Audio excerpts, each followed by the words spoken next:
What was looking like a Bush-Clinton coronation for the presidential nominations now far from a lock. Jeb Bush is stumbling, Hillary Clinton is fumbling, and somewhere in the background, Donald Trump is surging. We're going to look at how the Donald is using now Jeb's own mother's words against him. Then, just when the de Blasio-Cuomo feud settled down, now Rudy Giuliani is speaking up, and now the mayors are going at it. We'll tell you what they're fighting about. And another wild day on Wall Street. We'll talk to a markets expert about all the crazy volatility and what that means for your beleaguered 401k. Good evening and welcome to RFL. I'm Andrew Whitman, in again tonight for Richard French. And we begin tonight with Jeb Bush and Hillary Clinton. Everyone who thought they'd simply be anointed to their respective nominations have to be disappointed. Wasn't too long ago that these two were the overwhelming favorites to be their party's nominees, but politics is unpredictable, and nobody is more unpredictable than Donald Trump. The Donald is doubling Jeb in the latest national poll, doubling, and now he's going after Jeb by using his own mom's words. Would you like to see him run? No, I really don't. I think it's a great country. There are a lot of great families. There are other people out there that are very qualified, and we've had enough Bushes. Hillary Clinton does not have to really worry about Trump's attacks, at least not yet, but she does have a fellow named Bernie Sanders to contend with. A left-leaning poll by Public Policy Polling shows Sanders now leading Hillary by 7 points in New Hampshire. What is going on? Well, joining me now, independent political consultant Michael Tobman. Also tonight joining us, independent political consultant Michael Tobman. And later on we'll be joined by independent political... I'm flattered. Michael, thank you for... It's a pleasure to be here. For coming in for what's going to be a one-on-one for an extended period of time. I was one of those people who thought it was likely to be Jeb Bush and Hillary Clinton meeting in the general election. It could still be. It is not easy being a front runner in American politics. But did you anticipate this much trouble for both of them this early? It's not just a matter of how much noise there's been, and the Democratic tumult and the Republican tumult look very different, and we'll get into that. But it's also that the campaigns and the presidential campaigns start so early that really there was this year and a half, 2-year runway for things to emerge. And as Hillary tried to do in 2008 to create a sense of inevitability, seems to be stumbling. I think you said fumbling. We have Biden, the vice president, looking like he's going to run. I guess he's the only one who knows, and the rest of us will know soon.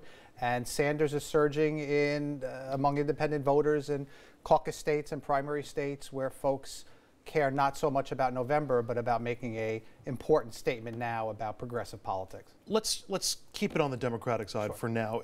Obviously, Bernie Sanders is from Vermont. It's a neighboring state of New Hampshire. He's going to poll better in New Hampshire than he is in other places. Are you surprised by the wave that he's gotten so far and the crowds that he seems to have drawn all over the place? And is Hillary not the candidate, or at least not in a form, the way we maybe expected she would be? Well, let's remember Howard Dean had a somewhat similar trajectory early on until the famous scream sort of showed him to be a bit unhinged, though still playing a very important role in the Democratic Party with over at the DNC and with a 50-state strategy. So he shouldn't be discounted, but there is an analogy to be made. He'll do well, but then the Clinton campaign just changes the metric and the calculus of what presents as successful. So, well, of course he'll do well in New Hampshire, but let's look about what happens down south. Let's see what happens in Iowa. Let's see what happens in other states.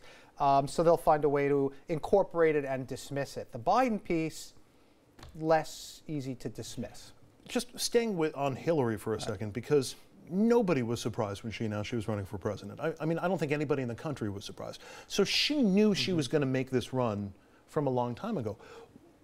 Are we expecting too much if we think maybe Hillary should have gone to campaign school, should have brushed up on her interview skills, brushed up? I mean, it did seem, starting with that whole press conference at the UN about the email server, like she really hasn't been on her A game so far.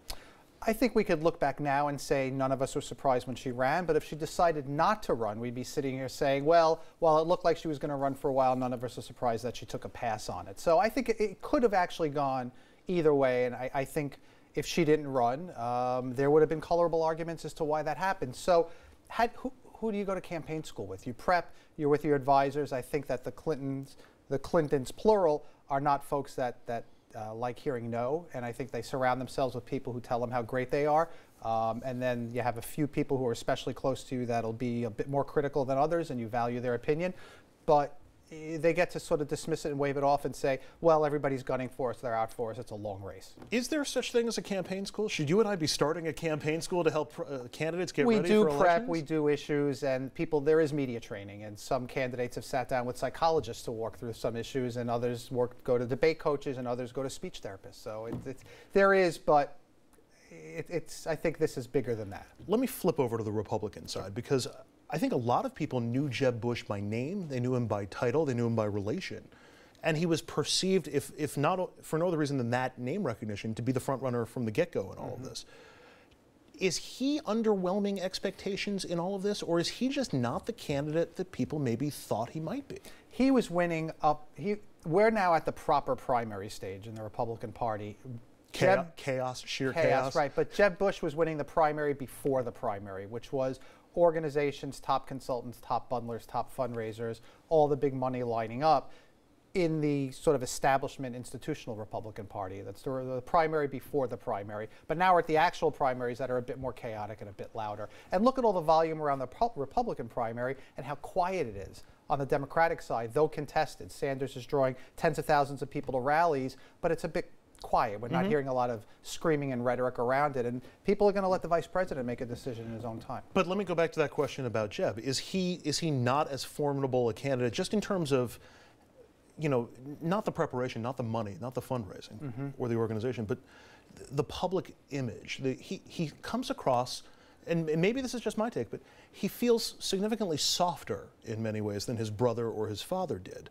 And I'm not sure if that's resonating with I would people. say he's more like his father than his brother. People have to remember how establishment, H.W., the first President Bush, is and truly was. I mean, head of the CIA, a U.S. Senator, I believe, Vice President. He was a serious establishment guy from sort of WASP infrastructure, and no one there yells a lot. So I would say he's more like his dad than his brother, who did his best to remake himself as an aw shucks, you know, good old boy, in a sort of plainer way than Bill Clinton was a good old boy.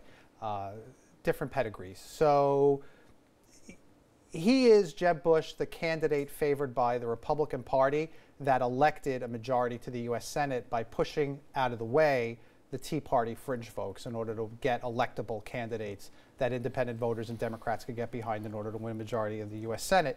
And that's very different than a presidential primary. Is he making a mistake by punching back at Trump? They got into it a little bit. He went to the border because Trump and Trump's really been hammering Jeb more than any one individual candidate. Well, even though he's ahead in the polls, he's the behind candidate. He's the fringe candidate, Trump. And you elevate yourself by attacking whoever the candidate everyone perceives to be the strongest. And so it wouldn't be a surprise if Chris Christie or Rand Paul were attacking Donald Trump, but is Jeb making a mistake by counterpunching at this point? Does it show a little bit of desperation?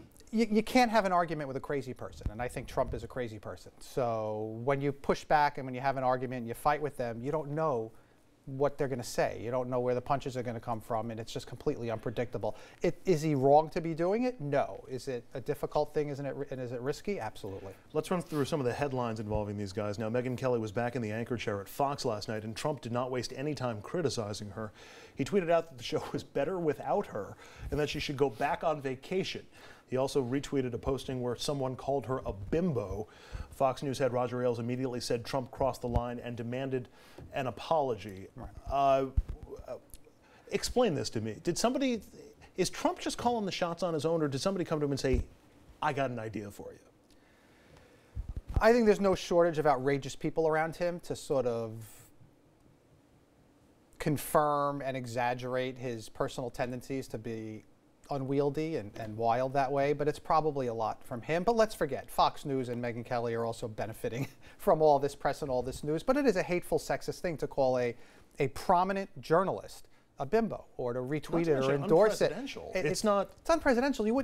You wouldn't do it to someone you know. You wouldn't say that. That's not language you use at home, and it's not. It's awful. And that he's saying it, I think, is hateful and actually just a small step away from violent language. And yet his numbers continue to increase. His lead continues to increase. It's a spectacle. Is it the spectacle? Is it disaffected voters who are just, this is a protest vote essentially when it comes to the protesters? Do you think voters take it more seriously when they actually get to the polls? I think it's a spectacle, and I think they take it much more seriously. I know they take it more seriously when they get to the polls. A lot of Republicans are concerned because they figure, well, if Trump's our standard bearer, if Trump's the guy who's the image of the party, we could lose a bunch of seats in the Senate. The Republicans are defending 24 seats next year.